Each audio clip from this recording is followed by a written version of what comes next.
Hi friends, നിങ്ങൾക്കെല്ലാവർക്കും സുഖമാണെന്ന് വിശ്വസിക്കുന്നു. അമീസ് അടുക്കളയിലേക്ക് സ്വാഗതം. ഇന്നില്ലേ നിങ്ങളോടൊപ്പം ഞാൻ ഷെയർ ചെയ്യുന്നത് വളരെ പ്രധാനപ്പെട്ട ഒരു കാര്യമാണ് കേട്ടോ. നിങ്ങൾ തീർച്ചയായിട്ടും അതിൻ്റെ സീരിയസ്നെസ്സിൽ തന്നെ ഇത് എടുക്കേണ്ടതുമാണ്. ഞാൻ ഇന്ന് നിങ്ങളോടൊപ്പം ഷെയർ ചെയ്യുന്നത് കഴിഞ്ഞ 2 ആഴ്ചയായിട്ട് ഞാൻ കുറച്ച് മാതാപിതാക്കളോടൊപ്പം സംസാരിക്കുകയും അതുപോലെ തന്നെ എൻ്റെ ഫ്രണ്ട്സിനോടൊപ്പം ഷെയർ ചെയ്യുകയും ചെയ്ത കുറച്ച് കാര്യങ്ങളാണ് നിങ്ങളുടെ ശ്രദ്ധയിൽ കൊണ്ടുവരുന്നത്. ഇന്നത്തെ കാലത്ത് ഒരുപാട് കുട്ടികൾ ലവ് മാരേജാണ് കൂടുതൽ ഇഷ്ടപ്പെടുന്നത്. പണ്ടത്തെ കാലത്തും ഉണ്ടായിരുന്നു, കൃഷ്ണൻ്റെ കാലത്തും ഉണ്ടായിരുന്നു, രാമൻ്റെ കാലത്തും ഉണ്ടായിരുന്നു, എല്ലാ കാലഘട്ടത്തിലും ലവ് മാരേജും ഉണ്ടായിരുന്നു. അപ്പോൾ ഇത് ലോകത്തിൻ്റെ എല്ലാ സ്ഥലങ്ങളിലും എല്ലാവരും സ്വീകാര്യമായ ഒരു കാര്യമായിരുന്നു. ഒരു പക്ഷേ അറേഞ്ച് മാരേജുകളും അതുപോലെ തന്നെ എല്ലാ ഭാഗത്തും ഉണ്ടായിരുന്നിരിക്കാം. പൊതുവിലുള്ള നമ്മുടെ എല്ലാ മനുഷ്യവർഗത്തെ പറ്റിയും പറയുന്നതാണ് അല്ലേ. ഒരാളുടെ ഇഷ്ടമാണ് അവരുടെ കല്യാണത്തിലേക്ക് നയിക്കുന്നത്.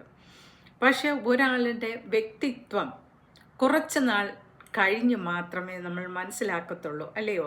വിവാഹത്തിൻ്റെ ആദ്യ ദിനങ്ങളിലൊന്നും തന്നെ ആർക്കും ആരെയും മനസ്സിലാക്കാൻ കഴിയില്ല. ഈവൻ ലവ് മാരേജ് ആവുമ്പോൾ കുട്ടികളും അവരുടെ ഏറ്റവും നല്ല സ്വഭാവം മാത്രമായിരിക്കും പുറത്ത് കാണിക്കുന്നത്. പക്ഷേ ഈ പുറത്ത് കാണിക്കുന്നത് വെച്ച് നമ്മളുടെ ഫ്യൂച്ചറിലെ ലൈഫ് എങ്ങനെയായിരിക്കുമെന്ന് ആർക്കും അറിയില്ല.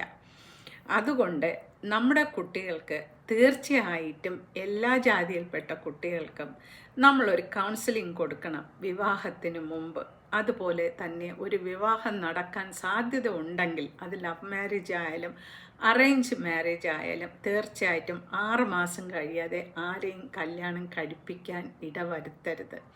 അവർക്കൊരു സമയം കൊടുക്കുക. നമ്മുടെ മുന്നോട്ടുള്ള ജനറേഷന് തീർച്ചയായിട്ടും അവരുടെ അഭിപ്രായം പറയാനും അവരുടെ താല്പര്യങ്ങൾ അറിയാനും പരസ്പരം ഇഷ്ടമാണോ അല്ലെങ്കിൽ പരസ്പരം യോജിച്ചവരാണോ എന്ന് അറിയാനും ഉള്ള ഒരു ടൈമാണ് ഈ 6 മന്ത്സ് എന്ന് പറയുന്നത്.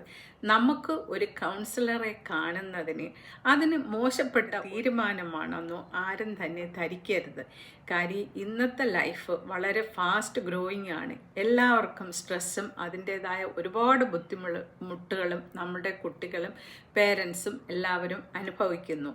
അതുകൊണ്ട് തീർച്ചയായിട്ടും ഇത് ചെയ്യാൻ വേണ്ടി എല്ലാ രക്ഷകർത്താക്കളും മുൻകരുതൽ എടുക്കണം. നമ്മളെ കുട്ടികളെ പറഞ്ഞു മനസ്സിലാക്കണം.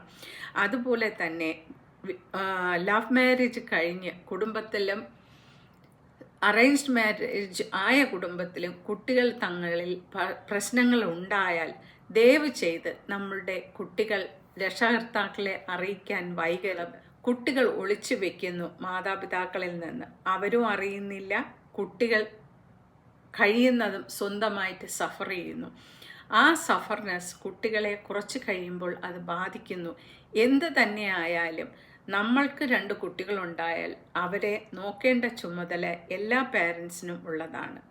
നമ്മളുടെ മരണം വരെയും നമ്മുടെ കുട്ടികളുടെ ഉത്തരവാദിത്വം നമ്മളുടെ കൈകളിൽ തന്നെയാണ്.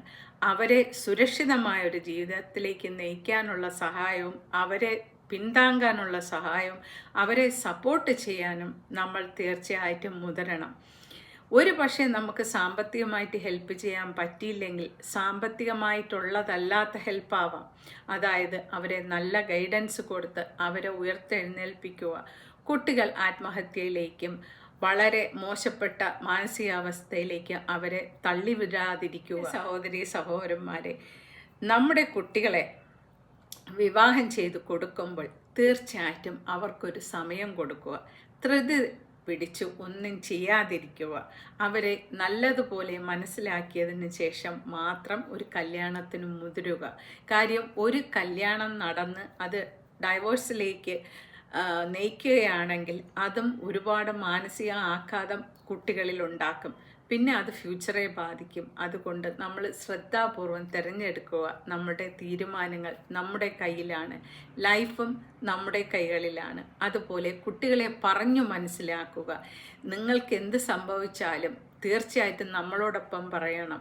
നമുക്ക് എന്നും നമ്മുടെ മക്കൾ തന്നെയാണ്. അതിനൊരു വ്യത്യാസവും വരത്തില്ല. നമ്മൾ എന്നും അവരെ സ്നേഹിക്കുകയും സംരക്ഷിക്കുകയും ചെയ്യുന്നു.